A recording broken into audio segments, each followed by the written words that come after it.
Se você não tem uma finalidade para aquele dado, você não tem mais que manter aquele dado. Tem que expurgar. Tem que expurgar. Você tem que ter. Você vai ter um regramento hoje em relação ao tempo que você pode manter aquele a guarda daquele dado. Então, aquele dado vai simplesmente desaparecer. Ele sumindo, vai ficar difícil as pessoas terem acesso e utilizar aqueles dados.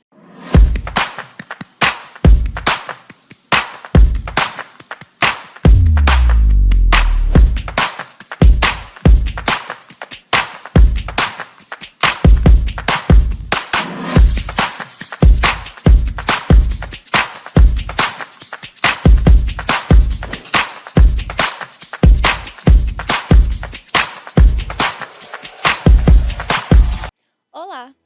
Hoje vamos falar sobre dados seguros, focando na navegação com foco em proteção e privacidade na era digital. Nada mais justo que a gente trazer os nossos parceiros na casa, SOS Docs, para falar sobre esse tema tão complexo e que levanta muitas dúvidas por aí. Por isso, hoje a gente vai receber em nossos estúdios Renato Reis, diretor jurídico do grupo SOS Docs. Renato, tudo bem com você? Bem-vindo à nossa casa. Como você tá? Tudo bem comigo. Que bom, prazer em te conhecer e por estar aqui com a gente. Igualmente, obrigado. Cláudio Florentino, consultor jurídico do grupo SOS Docs. Tudo bem, Cláudio? Tudo bem, prazer. Prazer, bem-vindo à nossa casa. Obrigado. E alguém que já está conosco há um tempinho, Alessandro Queiroz, CEO do grupo SOS Docs. Tudo bem, Alessandro? Tudo bem, Gabi. Bem-vindo de volta. Você demorou para voltar, mas Obrigado. bem-vindo de volta. Estou com um time de peso, como eu disse no começo, e agora a gente vai começar a navegar nesse juridiquês que a gente tem aqui na pauta. Então, para eu entender melhor esse cenário, eu quero perguntar para vocês, o que é essa tal da Lei Geral de Proteção de Dados, mais conhecida como LGPD? Então, a LGPD, ela vem atender, no caso, uma necessidade para regulamentar a questão da privacidade de dados. Apesar desse tema ser tratado há muito tempo, desde a Constituição de 88, no artigo 5º, e também passou por os outros ordenamentos, como, por exemplo, o Código de Defesa do Consumidor, o Marco Temporal da Internet, que reuniu, no caso, cerca de 135 projetos que tratavam do tema. Em 2018, essa lei foi elaborada, certo, para dar condições para que realmente fosse feito um tratamento adequado dos dados pessoais, garantindo, no caso, a privacidade dos titulares. E aí, gerou muito burburinho na época, né? Sim. Qual que é a relevância da gente tê-la hoje em dia e como que foi esse processo de implementação? Então, a LGPD ela veio meio que na esteira da GDPR, A questão da privacidade de dados é um tema que é tratado desde mais ou menos 1971, teve início no Japão e veio se espalhando no mundo inteiro. Então, para você ter ideia, aqui na América do Sul, países como Argentina, Uruguai, Chile, Peru, todos têm a sua própria legislação. Nos Estados Unidos também. A diferença é que nos Estados Unidos a legislação é mais voltada para cada estado que compõe a federação, Então, ela veio atendendo essa preocupação, ainda mais pela questão de hoje você ter a tecnologia que possibilita você ter acesso a muita informação, a muitos dados, e isso, de certa forma, essa facilidade de acesso acabou impactando muito nas relações, principalmente relações de consumo, uso de dados para prática de delitos. Então, o legislador brasileiro, na esteira da GDPR, que é a lei que é adotada na União Europeia, elaborou, então, a nossa lei, que é a LGPD, que é voltada aqui para o povo brasileiro. Eu lembro que na época gerou muito burburinho, Era artigo atrás de artigo sobre o assunto. Isso. Muita coisa ainda sendo desbravada e comparada também, com outros países. Como surgiu assim de uma necessidade, ainda não se tinha uma ideia madura de como seria implementado essa questão do tratamento do dado pessoal, da garantia da privacidade.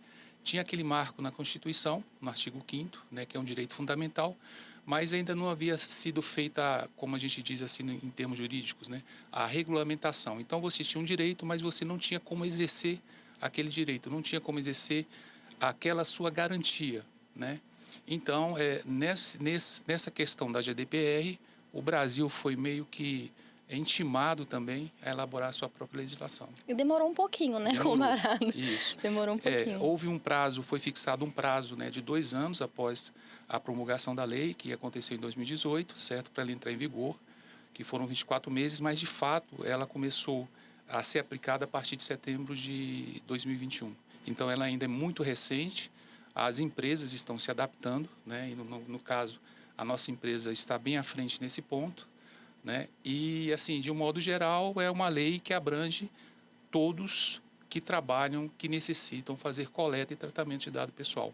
Não importa o tamanho da empresa, não importa se é uma empresa ou se é um órgão público. Ela tem que responder à LGPD. Perfeito. E aí, quando a gente fala em questão de impacto, né? A gente já começou a moldurar esse cenário, já começou a falar um pouquinho sobre ele. Quando a gente fala das empresas e do cotidiano desses cidadãos, como que é esse impacto? Como que é essa realidade agora com a LGPD? Existe uma série de fatores que impactam na realidade das empresas e dos cidadãos que são trazidos pela LGPD. Então, quando a gente pensa, por exemplo, nas organizações, nas pessoas jurídicas, sejam órgãos públicos ou empresas, a gente pode pensar, por exemplo, na adequação dos processos e dos sistemas de tecnologia da informação. Porque, naturalmente, por se tratar de uma regulamentação recente, a maioria das instituições, das organizações, não estão devidamente organizadas ainda. Então, tem que ser feita toda uma organização dos processos que existem nas instituições, assim como dos sistemas de tecnologia da informação, para se atender às diretrizes da LGPD, né? Daí que entra a importância, muitas vezes, de você ter um parceiro, um consultor, que traga esse conhecimento para dentro da instituição, para fazer o redesenho dos processos, a adequação dos sistemas de tecnologia da informação, para que eles passem a se adequar a essa nova realidade, né? Renato, na prática, quando a gente fala de cotidiano, o que a gente pode lembrar assim que tem mais, que tem um impacto direto que a grande massa percebe? Fico imaginando, por exemplo, não existia, quando você entrava em qualquer tipo de site, não tinha um botãozinho lá dizendo que você tem que aceitar que seus dados pessoais vão ser compartilhados, né? Quando você entra hoje, quando você acessa, dependendo do tipo de informação que você coloca em algum tipo de site, você tem que preencher um termo de adesão, porque para termo de consentimento do que seus dados estão lá. Então, o que mais? Eu vejo muito... Aceitar cookies, né? Isso. Aceitar cookies, né? Eu vejo o pessoal falando muito sobre... você pega uma matéria que tá no momento agora sobre a questão do reconhecimento facial. Então, é um outro drama, porque como é que você recolhe, como é que você armazena a informação pessoal que uma pessoa esteve em tal lugar com o vídeo dela ali e tal. Você coloca um IA em cima daquilo, você consegue acompanhar a vida da pessoa inteira, todos os passos dele. Então você vê a China se movimenta de um lado, aí alguém na Europa com a GDPR é contra, segura. Então a tecnologia avança muito, coloca uma série de facilidades para você poder monitorar 100% todos os dados da pessoa, mas aí você tem que ter a legislação, né, a LGPD aqui no Brasil, ela começa a dar uma segurada nisso, porque senão daqui a pouco, Gabi, todo o rastro seu que tá espalhado em todo tipo de lugar que você vai. E a gente vira um episódio de Black Mirror, né? Daqui a pouco. Então, aonde você vai, você tem seus dados. E aí o problema disso é um vazamento que acontece frequentemente. Isso. Então, a toda hora vaza dado pessoal de banco, de sistema de empresa de telecomunicação, né? Dados mais simples ou, às vezes, mais complexos, que, de repente, você está na mão aí de só a título de exemplo, né? Isso é uma reportagem hoje que houve aí, eles criaram, né, com recurso de inteligência artificial, um vírus, certo? Que ele é voltado única e exclusivamente para a captura de dados bancários, pessoais bancários, de brasileiros. Ele atua apenas no Brasil, entendeu? Então, o pessoal está... E essa questão da inteligência artificial, adiantando um pouco mais, ela é interessante porque ela pode ter uma contribuição em relação à questão de dados e etc. e tal, no tratamento, na privacidade, como também ela pode ter um impacto negativo, né? Uma vez que você não tem muito controle sobre aquele processo de coleta e enriquecimento do dado. às vezes você acaba trabalhando, né, ela acaba gerando para você informações que não são íntegras, né, e também não são verdadeiras, tá? Agora, só voltando um pouco também, questão do que você tinha perguntado, do impacto, a LGPD ela vai colocar assim, uma mudança, né, na mentalidade, tanto na empresa, porque ela vai ter que se reorganizar, como o Dr. Renato falou, como também em relação às pessoas, porque elas passam a ter maior consciência do direito que ela tem em relação ao seu dado pessoal. Hoje é muito comum a gente ver as pessoas discutirem, etc. e tal, falar em relação à questão do direito de imagem. Tipo, não me grava porque eu não te autorizo a gravação da minha imagem, certo? Com a LGPD, ou seja, isso vai tornar, no caso, vai ser uma coisa mais forte, né? Que vai deixar as pessoas mais empoderadas, vamos dizer, em relação aos dados pessoais. É uma coisa que não é palpável, na verdade, Não, né? não é. Tá na nuvem, digamos assim. Isso, então tá no ar. imagina cuidar disso. É complexo. E antes existia uma grande dificuldade, né? Porque cada pessoa sabia que era titular do seu dado. Mas quando esse dado, por exemplo, passava para dentro de um banco de dados de uma determinada instituição, muitas vezes você não sabia minimamente o que fazer. O que acontecia com o dado ali, né? O que acontecia com o dado, como que você poderia pedir uma exclusão, uma suspensão, uma portabilidade do seu dado. E a lei traz esses regramentos. Então, é um outro impacto que reflete nas instituições. As instituições têm que estar preparadas para receber essas solicitações dos titulares dos dados sobre o que fazer com aquela determinada informação. Então, se o Cláudio procura uma instituição que tem o dado pessoal dele, ela tem que estar preparada, por exemplo, para excluir o dado se ele solicitar. Né? Exato. E antigamente a gente tinha essa questão de acesso a dado no Código de Defesa do Consumidor. Ele previa a questão da pessoa ter acesso ao dado, né, que foi cadastrado, mas ali não tinha nada em relação ao tipo de pedir uma correção, pedir uma exclusão em relação àquele dado. Simplesmente, e o que acontecia antes era uma verdadeira coleta, né, indiscriminada de dados, você não sabia o que acontecia com aqueles dados, né, ficava tudo ali. E outra informação interessante em relação a essa questão de dados, né, que a LGPD já vem também tratando, inclusive com o tempo em que você pode guardar os dados, aconteceu, por exemplo, um vazamento, né, de dados no Ministério da Saúde, certo? Onde foram vazados dados de mais de 240 milhões de pessoas, ou seja, muito acima do que o censo, né, que nós temos de habitantes no Brasil atualmente. Então, vazaram dados, inclusive, de pessoas que já haviam falecido. Então, o que a LGPD traz hoje é o seguinte: se você não tem uma finalidade para aquele dado, você não tem mais que manter aquele dado. Tem que expurgar. Tem que expurgar. Você tem que ter. Você vai ter um regramento hoje em relação ao tempo que você pode manter a guarda daquele dado. Então, aquele dado vai simplesmente desaparecer. Ele sumindo, vai ficar difícil as pessoas terem acesso e utilizar aqueles dados. Cláudio, agora, imagina que são muitas regras. Sim. Né? E existem companhias hoje, e empresas e órgãos de diversos níveis de maturidade. Sim. Tem banco que tem uma estrutura que investe muito nisso, porque naturalmente ele é auditado, ele tem a visão em cima, né, é muito grande, porque é uma instituição muito forte, as empresas de telecom, aquela coisa toda, mas existem empresas menores que não têm estrutura para isso tudo. Você imagina, eu vou pegar um mercadinho que resolveu fazer uma campanha, um sorteio, e ela começa a coletar o dado ali de quem vai lá e compra, né, e faz uma compra pequena. Como é que é essa dinâmica? Esse cara provavelmente, né, ele vai demorar ali a ser, de repente, auditado, como se diz, uma auditoria ali de algum órgão que vai regulador, né? Certo. Mas qual seria, na sua visão, a ação e como é que se daria isso? Quanto tempo até chegar para que o pequeno tenha que se preocupar também com isso? Ou não vai se preocupar e vai deixar a vida rolar? Tem que se preocupar. O que acontece hoje, por exemplo, recentemente, aliás, todo ano, né, o Banco Central ele sofre uma auditoria pelo TCU, e o TCU emite uma nota em relação a como está a aderência do Banco Central à LGPD. Então, a gente está falando de uma grande instituição, certo? Vamos falar de uma pequena instituição. Via de regra, apenas empresas que têm acima de 100 funcionários precisam ter, no caso, um encarregado de dados, que é o DPO, aquela pessoa que responde sobre o que está acontecendo com o dado coletado dentro da empresa, tá? Mas só que as empresas menores também elas não se eximem dessa responsabilidade. O que vai acontecer geralmente é que pode ser notificado, no caso, a autoridade, né, responsável, a autoridade, ou pode ser até mesmo via denúncia. Via denúncia, entendeu? Entendi.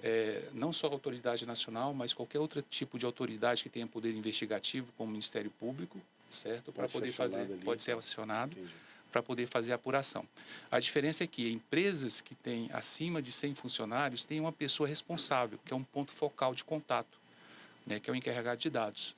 Agora, empresas que não têm, aí vai ter que apontar alguém ou contratar alguém para que possa se manifestar. Mas certo é o seguinte, ninguém está isento da aplicação da lei. E só uma informação interessante, porque o Alessandro questionou a questão de fiscalização.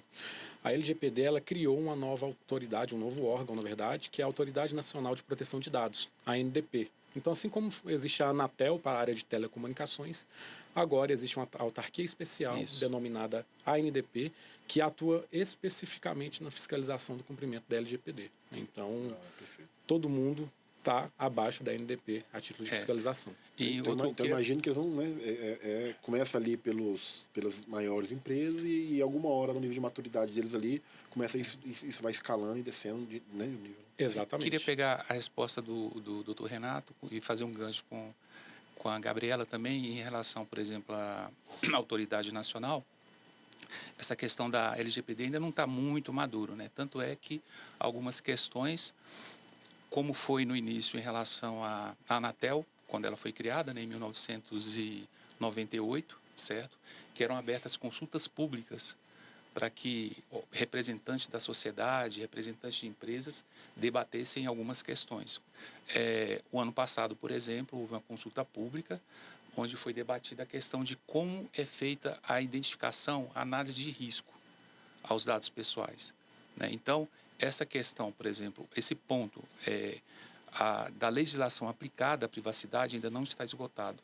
A gente ainda vai conversar muito a respeito disso até a gente desenhar. Hoje, tanto o Conselho Nacional de Proteção de Dados como também a Autoridade Nacional, ela já disponibiliza vários guias, né, vários frameworks para poder orientar as empresas na implementação da LGPD. Há fragmentos de atuação na área, né? Exato. A tendência é que, com o avanço da tecnologia, cada vez mais outros braços surjam, né? Isso. Nesse cenário. Então, assim, a gente já tem a inteligência artificial, que exige um olhar diferente de quando começou o diálogo da LGPD, né? Exato. E até uma curiosidade que eu queria discutir com vocês. Como foi para o grupo SOS Docs acompanhar, né? Desde o começo, quando esse assunto começou a ser discutido no Brasil, até o momento que realmente, de fato, a LGPD passou a vingar aqui no país. Como que foi acompanhar? Então, isso é bem interessante porque isso começou ainda na época da GDPR, quando era a legislação europeia. A gente atende algumas empresas que são regidas pela lei europeia. Então, é bem interessante, uma das regras de empresas que estão se preocupadas com a LGPD é que todos os fornecedores dela também sejam coparticipantes dessa solução da responsabilidade dos dados vazados. Então você imagina, ela pega uma companhia que ela tem a matriz na Europa, ela tem uma filial no Brasil e ela guarda os documentos com a SOS Docs.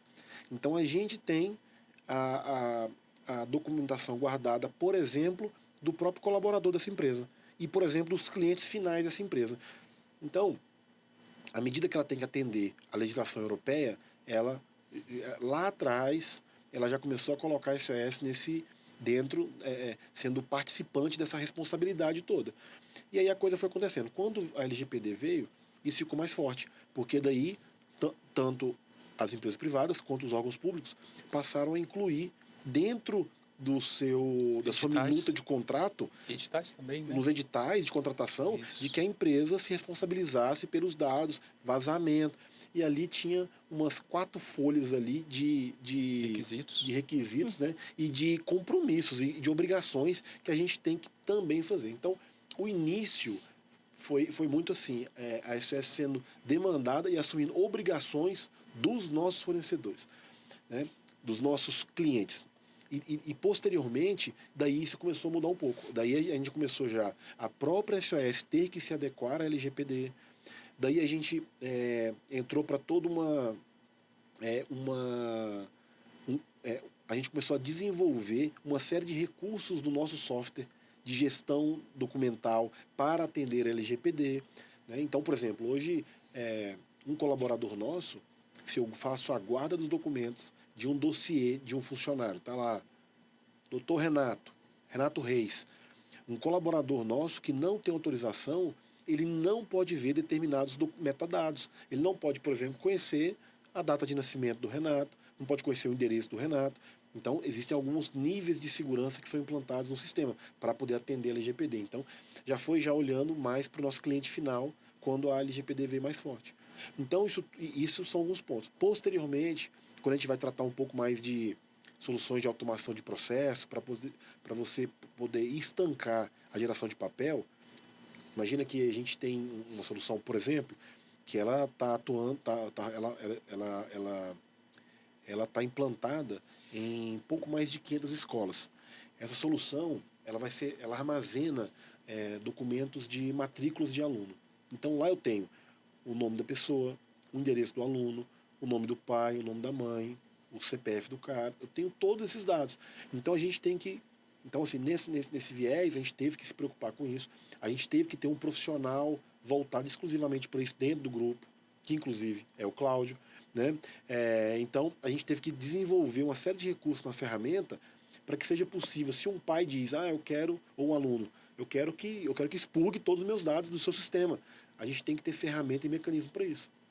Então, começou essa historinha lá atrás, indo, né, a gente sendo obrigado como corresponsável por algo, e hoje a gente mudou-se todo o ambiente. Então, a LGPD, para a SOS, ela já faz parte do escopo, né, das nossas entregas para os nossos clientes. Então, a coisa foi criando corpo.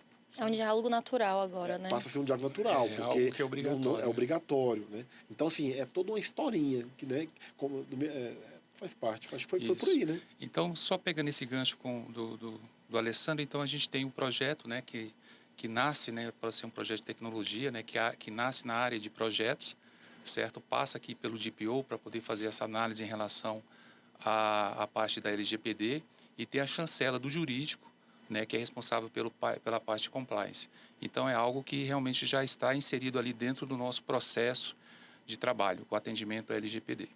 Esse assunto gera tanta pauta que as perguntas que a gente separou aqui já nem foram seguidas. A gente foi pincelando aqui alguns recortes.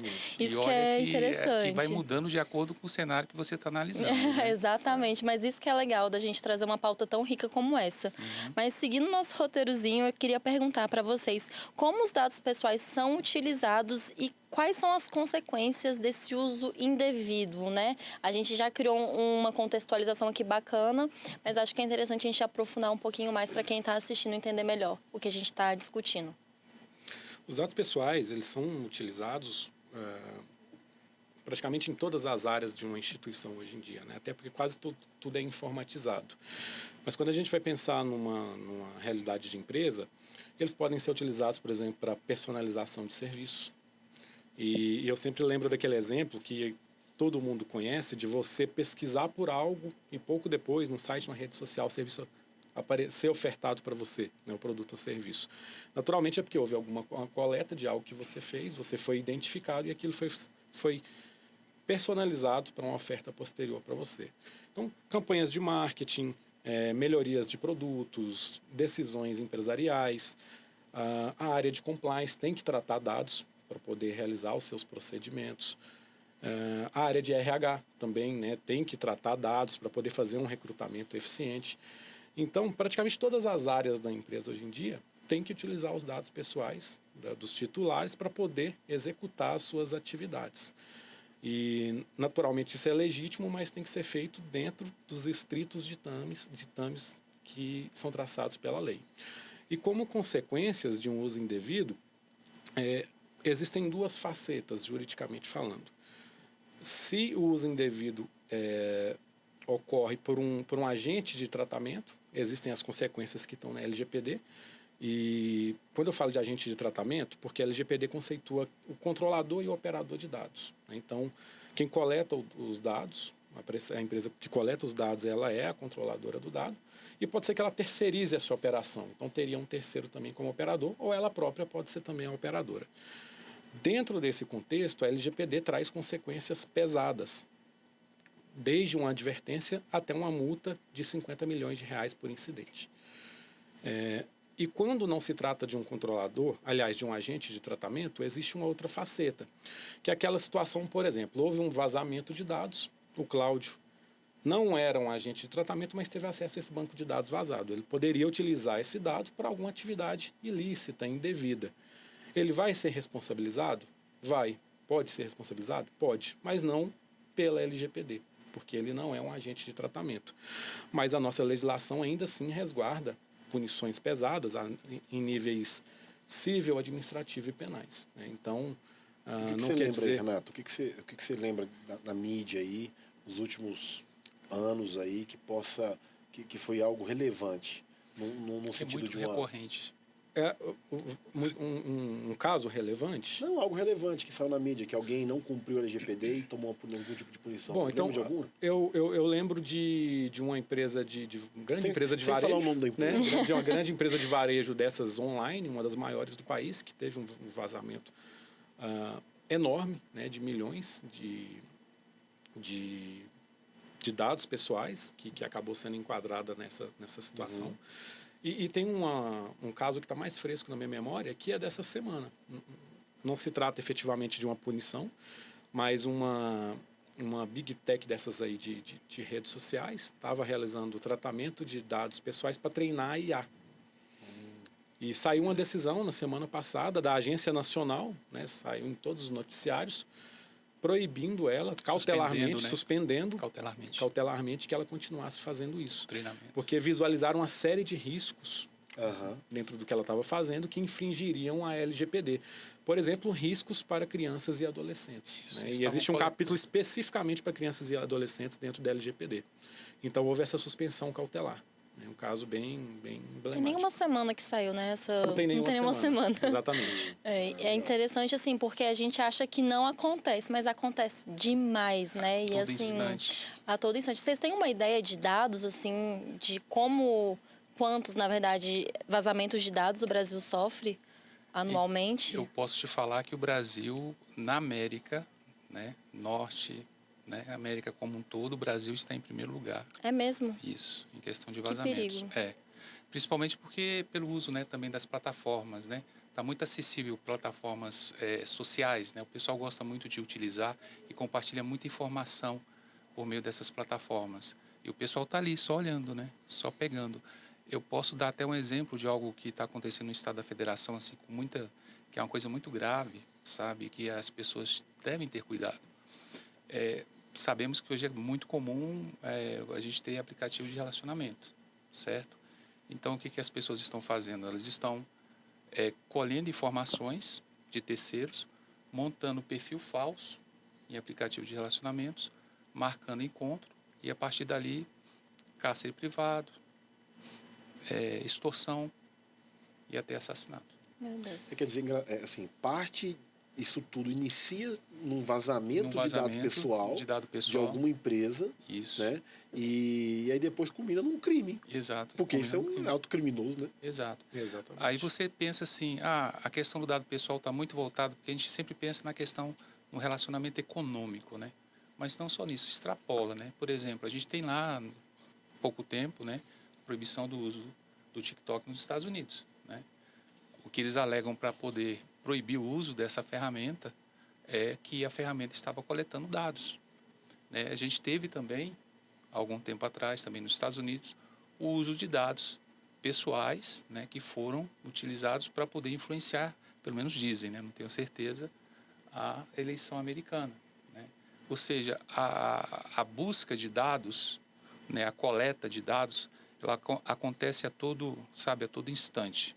O pessoal está ali procurando, etc. e tal, entendeu? E o comércio também, né, no que a gente chama aquele lado negro, né, da internet também é uma coisa muito presente. Entendeu? Vocês, como especialistas do segmento que estão aqui conosco, né? Quais dicas vocês ofereceriam para os indivíduos protegerem os próprios dados? O que a gente pode fazer, né, individualmente? Existem algumas formas de se proteger, né? Então, por exemplo, são dicas um pouco mais técnicas, né? A gente está aqui falando um pouco de juridiquês, mas que são básicas, servem para todos. Usar senhas fortes, né? Uma forma de se proteger. Geralmente, pelo menos os bons sistemas recomendam usar senhas extensas, com letras minúsculas e maiúsculas, com caracteres especiais, números, etc. É sempre muito importante construir as senhas nesse formato. E também diversificar as senhas. Tem uma senha para cada plataforma que você vai acessar, porque se ocorrer o vazamento em uma, você acaba não sendo prejudicada nas demais, né? Tomar muito cuidado com o chamado phishing, que são aquelas tentativas de golpe, onde as pessoas ligam falando que é de um banco ou de uma instituição que você tem relacionamento, pedindo e de repente já estão pedindo seu número de CPF, seu número de RG, seu sobrenome. E, regra geral, as instituições não fazem isso. As organizações não ligam pedindo dados pessoais, porque elas já têm essas informações. Então, é preciso tomar muito cuidado com isso, né? Porque é uma forma de atacar, de furtar, digamos assim, seus dados pessoais. Uma outra forma de se proteger é utilizar a autenticação de 2 fatores. O nome é um pouco diferente, mas nada mais é do que utilizar aquela tecnologia que, por exemplo, os bancos fornecem, de você utilizar a senha e mais um token, né? Um formato legal que surgiu recentemente, por exemplo, é o aplicativo do gov.br, que antigamente você acessava só com senha, e agora você pode ter o aplicativo no celular e usar o token também para poder fazer o acesso e se proteger. Afinal de contas, é uma senha por meio da qual você acessa tudo a título de serviços do governo federal, né? E evitar também, isso é um pouco crítico também, né? Sim. Assim, um pouco de bom senso também, né? Tem que ter bom senso, principalmente, igual eu falei, né, em relação à questão das plataformas, né, A gente sociais. não pode sair né, colocando hoje tudo que é lugar o seu CPF, tudo que é lugar o seu endereço. O que mais tem isso hoje? Você pode reparar que coisa interessante. Praticamente toda plataforma que te oferece algo de graça, ela te pede seus dados. ela te pede seus dados. Sim. Ela quer coletar e quer reafirmar os seus dados. Então, eu vou buscar um ingresso gratuito. Tá? Você clica lá para pegar o ingresso gratuito, aí no final pede, atualiza aqui o seu nome, endereço, CPF. Aí pronto, o cara está com o negócio atualizado. Aí ele vende aquilo gratuitamente para milhões de pessoas, coletou dados de milhões de pessoas. Você quer ver uma que coletava demais, cara, que deu uma confusão? Essas empresas que fazem um aplicativo para que você faça um videozinho e você transforma o seu rosto como uma pessoa mais velha. Aquilo viraliza. Aí quando viraliza, mas para você baixar aquele aplicativo, ele é gratuito. Você precisa fornecer seus dados pessoais. Aí você marca 2 checkboxes ali na hora de colocar de colocar o aplicativo, fornecer os seus dados pessoais, e tá todo mundo coletando, fazendo vídeo, coletando a face dela ali. Então, o app tem seus dados pessoais, seu nome, seu CPF, tem seu e-mail e tem você ali, filmando você mesmo. Pronto, aí é um boom, sabe, Gabi? Aí todo mundo, é um boom, todo mundo usa. O brasileiro adora isso. Então o brasileiro vai lá... Vira trend. O negócio está no hype, todo mundo utiliza o negócio, pronto. Daqui a pouco tem aquele aplicativo chinês ali, de outro lugar, está coletando lá dados de milhões de usuários brasileiros. Aí pronto, aí daqui a pouco, dá 6 meses, dá um mega de um vazamento. E de onde veio? Veio do app bonitinho, do aplicativo bonitinho, que todo mundo foi lá e clicou, instalou. Então, isso é muito recorrente. No Brasil, 4 vezes por ano, a cada inverno, acontece um negócio desse. E o brasileiro, ele ainda, a tendência é cair em tudo que é atender. O brasileiro gosta de um golpe, viu? Gosta. Eu vou dar até 2 exemplos e não vou passar muito longe, não. Eu vou me incluir nesse cenário aí que faltou bom senso, né? Teve uma época que, há um pouco tempo atrás, eu usava a senha, assim, era a mesma, gente, pra tudo. porque memória mesmo é uma coisa terrível. E aí o Google surgiu com uma notificaçãozinha assim, atenção, você tem não sei quantas senhas iguais e não sei quantos sites, mude imediatamente. O Google. Pois é. Entrei em desespero, mudei tudo. Hoje eu tenho aquela folhinha assim planilhada de senha, porque eu não lembro de fato, e aí eu tenho que acessar. Ah, não, esse site aqui é essa senha, esse daqui é outra senha. Aí eu já tive um contexto que eu entendi o cenário e a preocupação. Faz muito tempo? Faz um tempinho. Assim, não faz tanto tempo, mas faz um tempinho. Hoje em dia, graças a Deus, tudo certinho. E o outro foi que uma vez eu tive meu celular até furtado. E aí, o celular furtado, você entra em desespero, porque sua vida tá aqui, né? Tudo tá aqui. Entrei, depois comprei outro celular. Aqui eu ativei coisa até que eu não sabia, seguindo essa linha de autenticação de 2 fatores. Hoje, para eu acessar qualquer coisa, é senha, é Face ID, é um bocado de coisa para eu conseguir acessar uma informaçãozinha. Então, assim, a gente passa perrengue e aí depois aprende. Então, assim, vamos evitar. Vamos pegar as dicas que a gente está apresentando aqui para não passar o que eu passei, que foi desesperador. Realmente é tenso. Chegando no finalzinho do nosso episódio, eu quero agora seguir a linha da inteligência artificial para a gente amarrar tudo que foi dito e pensar um pouquinho também no futuro. Quando a gente fala de inteligência artificial e proteção de dados, a gente pode falar que eles são aliados ou adversários? Ele atua né, tanto como aliado como adversário também, né? Eu tenho um pouco assim, como eu estou muito ligado naquela questão da proteção, né? Eu sempre olho assim de uma maneira meio desconfiada para a inteligência artificial, mas a gente não pode deixar de reconhecer que também ela é uma aliada, né?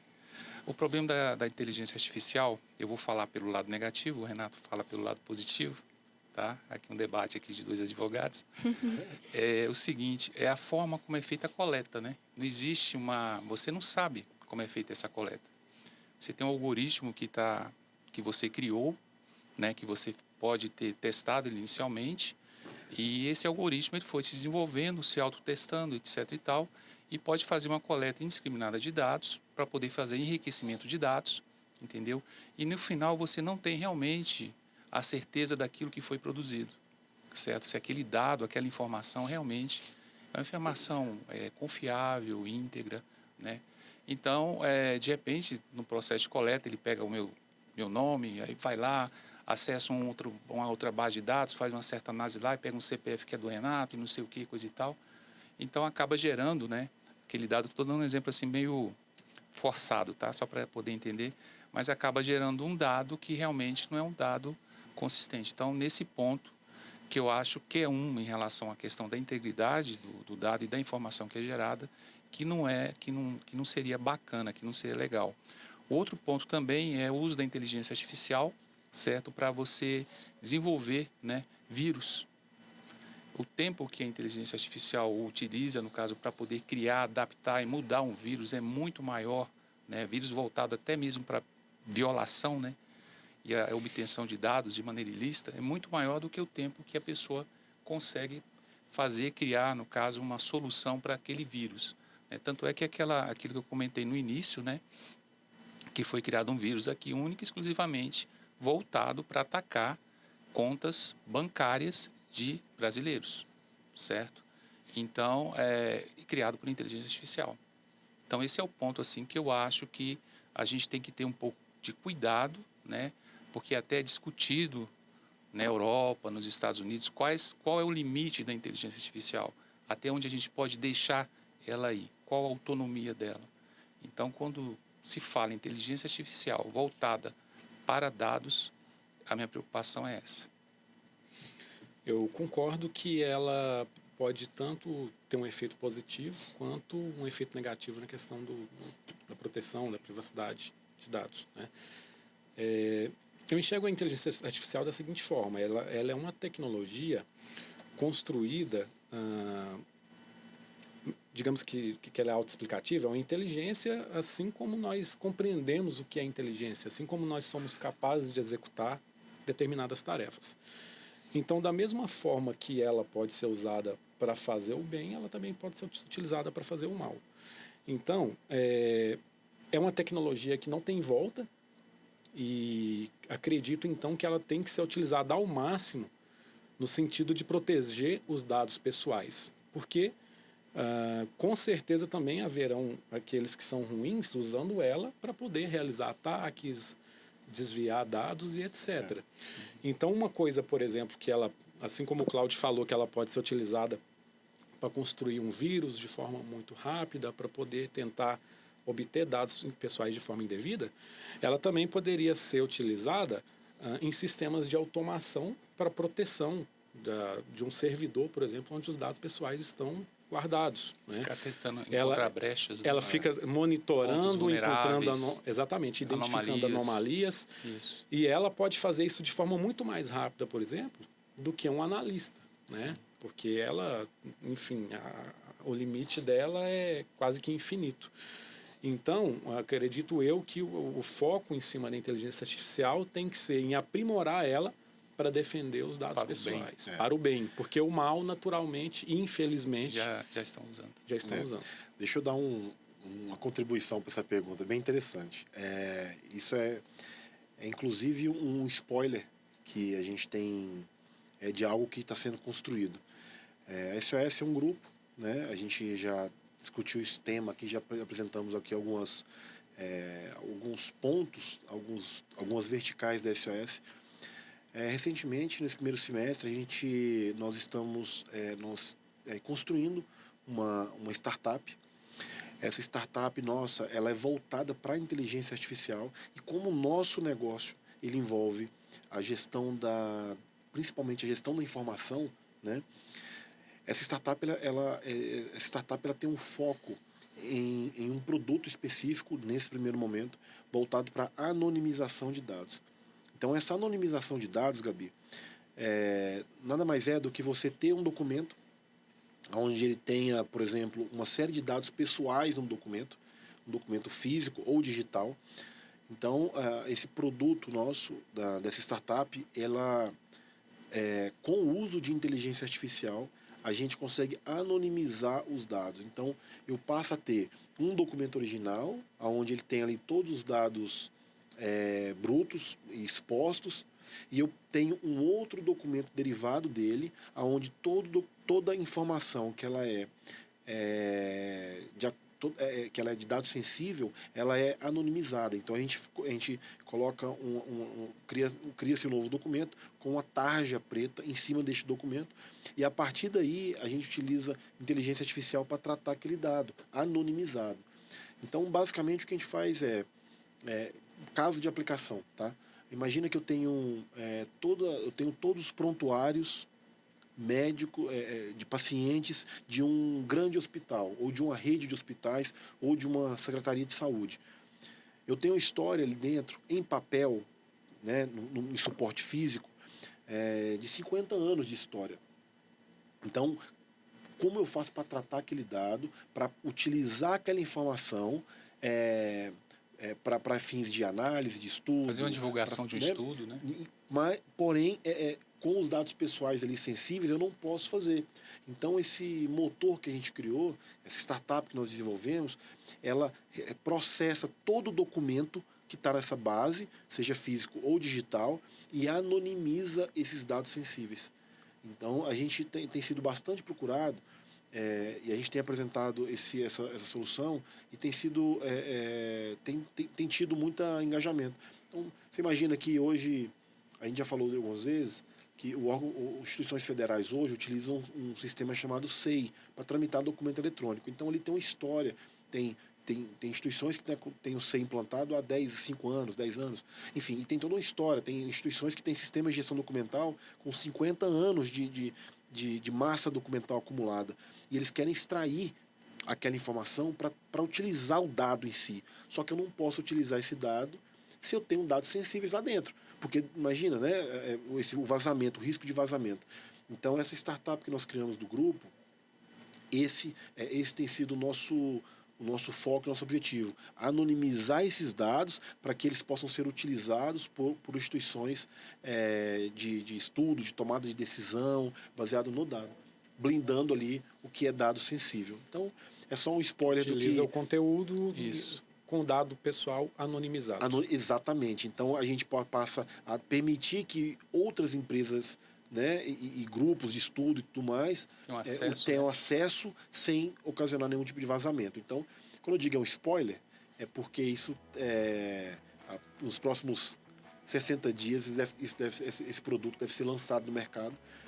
A gente tem alguns cases ainda internos de uso, mas é algo que eu acredito que a gente vai ter bastante sucesso com isso aí. E vamos trazer para cá, né? Pra gente contar um pouquinho melhor essa história. Exatamente. Acho que vai ser super interessante. Legal.